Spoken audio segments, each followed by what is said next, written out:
नेताजी को याद कर मंच पर रो पड़े धर्मेंद्र यादव। नेताजी के बिना चुनाव लड़ना कठिन है, धर्मेंद्र यादव ने कहा, और ये चुनाव नेताजी को श्रद्धांजलि देने का चुनाव है।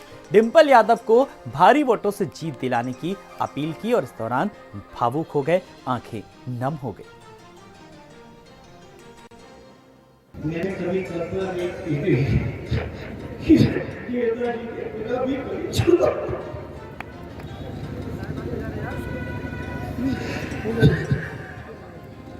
नेताजी इसलिए मेरे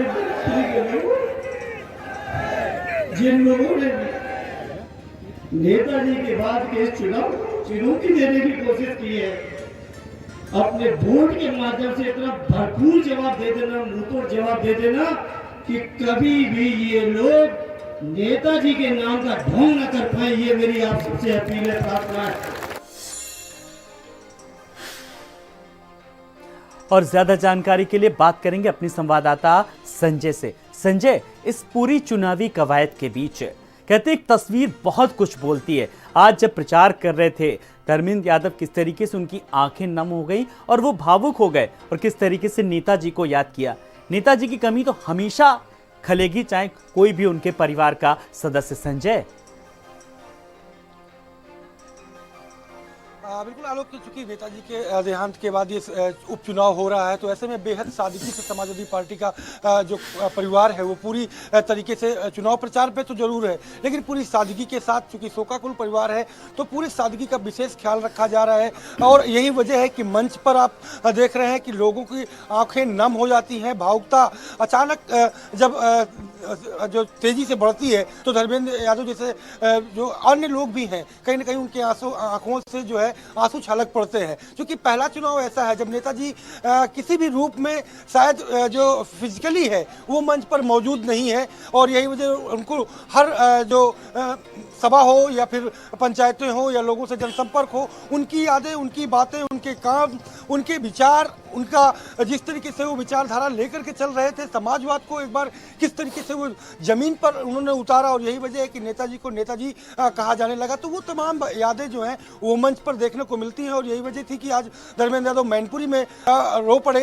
हालांकि सुबह से ही चुनाव प्रचार चल रहा था। पहले किसनी विधानसभा में तेज प्रताप यादव के कंधों पर जिम्मेदारी है किसनी विधानसभा की, तो वहां पर पहली जनसभा हुई। उसके बाद कार्यकर्ता सम्मेलन जो मैनपुरी में है वहां पर धर्मेंद्र यादव के कंधों पर जिम्मेदारी थी। वहां पर प्रदेश अध्यक्ष समेत तमाम पार्टी के बड़े लीडर पहुंचे हुए थे। राष्ट्रीय अध्यक्ष समाजवादी पार्टी के अखिलेश यादव और खुद डिंपल जी वहां पर मौजूद थी। उन्होंने बड़े कम शब्दों में लेकिन पूरी भावुकता के साथ जो बयान दिया है वो कहीं ना कहीं जनता के दिलों में घर कर रही है। और लगातार जो चुनाव प्रचार है पिछले 3 दिन से, जिस तरीके से समाजवादी पार्टी के राष्ट्रीय अध्यक्ष अखिलेश यादव मैनपुरी पहुंचे हुए हैं सैफई, और सैफई से रोजाना उनका जनसंपर्क, पंचायतें, जनसभाएं, वो अभियान लगातार तेजी से चल रहा है। और अब आज शिवपाल यादव ने भी बड़ी बैठक कार्यकर्ताओं के साथ की थी। कल भी एक बैठक करीब तकरीबन बताया जा रहा है कि 11:30 बजे बैठक होगी, और आगे की रणनीति बना करके अब पूरी तरीके से जमीन पर कैसे उतरा जाए, तो उसके बिल्कुल संजय, अगर बात करें जमीन पर कैसे उतरा जाए, और अब ये बखूबी समझ गए हैं किस तरीके से अखिलेश यादव भी जा रहे हैं, चुनाव प्रचार कर रहे हैं।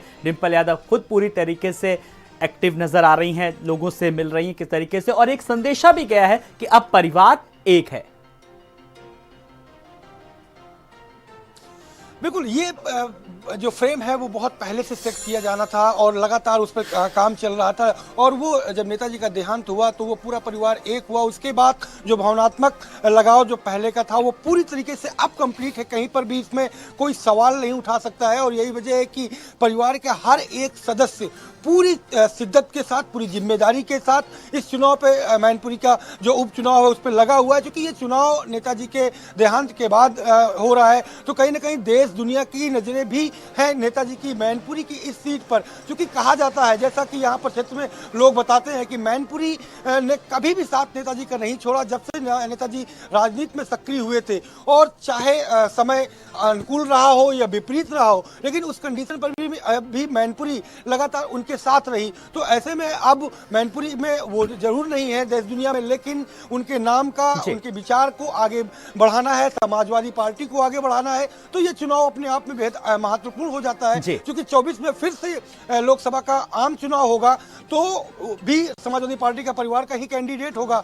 वो आने वाला बिल्कुल वक्त बताएगा, लेकिन ये चुनाव 2024 बहुत के महत्वपूर्ण है समाजवादी चुनाव को पार्टी लेकर के अगर लिए। बात करें तो संजय, उससे पहले एक तरीके से देखा जाएगा कि एक लिटमस टेस्ट का भी है, और क्योंकि नेताजी के जाने के बाद ये पहला चुनाव है एक तरीके से, और इसमें अब पारिवारिक एकता और एक विकास का मॉडल एक तरफ है, तो ये तमाम सारी चीजों का एक कॉकटेल भी नजर आएगा कहीं ना कहीं। बिल्कुल, मैं बताऊं आपको आलोक कि ये तमाम चीज़ों के कॉकटेल के साथ साथ एक बड़ी चीज़ और निकल करके सामने आई कि जिस तरीके से नेताजी की सियासत की चालें होती थी, नेताजी के जो विचार हुआ करते थे, नेताजी जिस तरीके से कार्य करते थे, मैनपुरी में कहीं पर भी इस बार का चुनाव जो देखने को मिल रहा है उसी विचारधारा पर है कि कोई जातिवाद नहीं है, न ही विकास का एजेंडा। चूंकि विकास मैनपुरी में कितना हुआ है उसका विपक्षी भी तमाम आरोप लगाते रहे, इसके पहले भी जब सरकारें समाजवाद की पार्टी की रही है। तो ऐसे में यहाँ पर सर्व समाज को लेकर के हर जाति, हर वर्ग को जो जिस तरीके से नेताजी जोड़ते रहे हैं, तो उन सबको लेकर के ये चुनाव हो रहा है। तो ये पार्टी की थीम में पहले से कैसी भी रही हो, लेकिन सर्व समाज का ये चुनाव है, नेताजी के विचारों का चुनाव है, नेताजी के कार्यों का चुनाव है, उनके तमाम लोगों का जो सहयोग है उनका चुनाव है। तो यही वजह है कि मंचों से समाजवादी पार्टी के चाहे राष्ट्रीय अध्यक्ष हो, चाहे या फिर उम्मीदवार डिम्पल जी हो, या तमाम और परिवार के लोग या पदाधिकारी नेताजी के कार्यों को ही बखान करते हैं। क्योंकि जैसे कि आज अखिलेश यादव जी ने खुद कहा कि मैनपुरी के किसी भी जगह पर चले जाइए, सबसे ज्यादा अगर नेम प्लेट की पट्टियां जो लगती हैं विकास कार्य के उद्घाटन में, उनकी पट्टियां सबसे ज्यादा और सबसे ज्यादा नेताजी की यहां पर देखने को मिलेंगी। तो ये तमाम जो बिल्कुल तमाम सारे ऐसे फैक्टर हैं। फिलहाल बहुत बहुत शुक्रिया संजय तमाम सारी जानकारी के लिए। खबरों में आगे बढ़ेंगे, रुक कुछ और खबरों की ओर। कानपुर देहात से खबर, शादी का झांसा देकर